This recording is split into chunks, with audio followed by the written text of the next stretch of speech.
Assalamualaikum warahmatullahi wabarakatuh.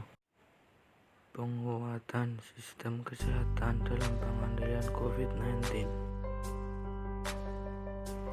Pandemi COVID-19 di Indonesia merupakan bagian dari pandemi yang sedang berlangsung di seluruh dunia. Penyakit ini disebabkan oleh coronavirus sindrom pernafasan akut berat. Kasus positif COVID-19 di Indonesia pertama kali dideteksi pada tanggal 2 Maret 2020 ketika 2 orang terkonfirmasi tertular dari seorang warga negara Jepang. Pada tanggal 9 April, pandemi sudah menyebar ke 34 provinsi di Indonesia. Upaya pencegahan dan pengendalian COVID-19. Setelah pengumuman adanya kasus pertama di Indonesia, pemerintah mengimbau warga untuk tidak panik, termasuk tidak melakukan panic buying. Penanganan cepat diupayakan pemerintah dengan membentuk tim Satuan Tugas Penanggulangan COVID-19 yang dipimpin oleh Presiden. Tidak bisa dipungkiri dengan adanya pembatasan aktivitas masyarakat, maka pertumbuhan ekonomi Indonesia cenderung mandek. Demi mencegah situasi ekonomi Indonesia semakin tidak kondusif, pemerintah mulai melihat kemungkinan untuk melakukan relaksasi pembatasan sosial. Tentang protokol kesehatan bagi masyarakat di tempat dan fasilitas umum dalam rangka pencegahan dan pengendalian COVID-19. Kebijakan pemerintah untuk menerapkan kesadaran masyarakat untuk tetap menjaga protokol kesehatan secara ketat, sebab COVID-19 belum sepenuhnya sirna. Ketahanan sistem kesehatan. Ketahanan sistem kesehatan sebelumnya didefinisikan sebagai kapasitas pelaku kesehatan, institusi, dan populasi untuk mempersiapkan dan merespon krisis secara efektif, mempertahankan fungsi inti saat krisis melanda, dan berdasarkan pelajaran yang didapat selama krisis untuk mengatur ulang jika kondisinya mengharuskan.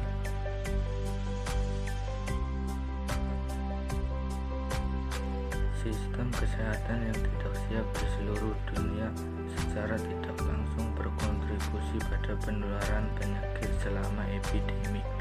Sistem kesehatan yang tidak siap menghadapi bencana juga tidak dapat memberikan layanan penting. Reformasi sistem kesehatan dalam menghadapi pandemi. Fokus yang akan direformasi sesuai dengan arahan Presiden, yaitu penguatan sistem kesehatan sebagai bagian dari pembelajaran pasca COVID-19 yang melibatkan banyak kementerian atau lembaga seluruh sub-SKN. Upaya kesehatan, pemberdayaan masyarakat, tenaga kesehatan, farmalkes, manajemen kesehatan, dan pembiayaan kesehatan, dan dukungan regulasi pendanaan tahunan kelembagaan. Reformasi sistem kesehatan yang diharapkan mampu menyelesaikan pandemi dan antisipasi kejadian di masa yang akan datang.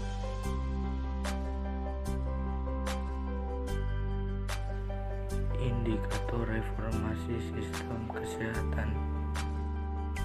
Perluasan COVID-19 telah sangat mempengaruhi kesehatan masyarakat di seluruh dunia, menewaskan ratusan ribu orang, membuat sistem kesehatan mengalami tekanan yang sangat besar, selain mengganggu aktivitas ekonomi dan mengubah perilaku pribadi dan sosial. Beberapa hal yang bisa menjadi acuan yang dapat menjadikan indikator dalam penguatan sistem kesehatan pada masa pandemi.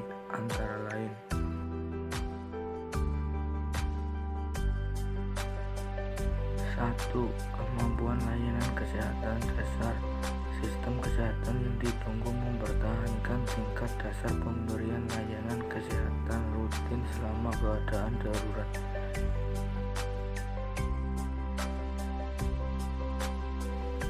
Mempertahankan infrastruktur kritis dan transportasi.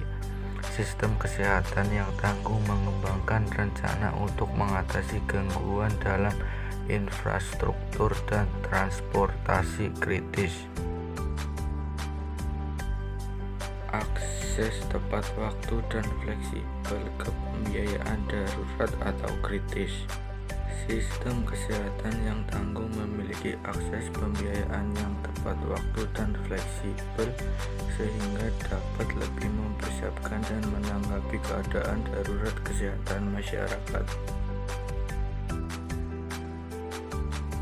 4. Komunikasi. Sistem kesehatan yang tangguh memiliki saluran komunikasi yang jelas antara pelaku sistem kesehatan dan sektor lain, protokol komunikasi resiko, dan keterlibatan yang kuat dengan populasi pasien.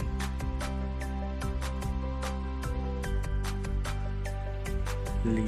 Perubahan standar pelayanan.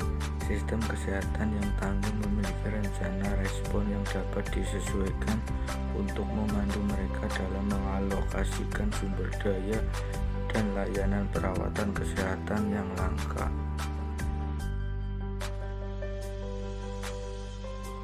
6. Persediaan dan peralatan medis.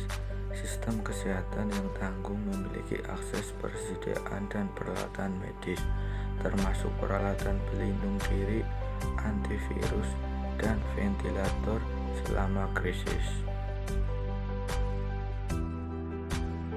Waalaikumsalam warahmatullahi wabarakatuh.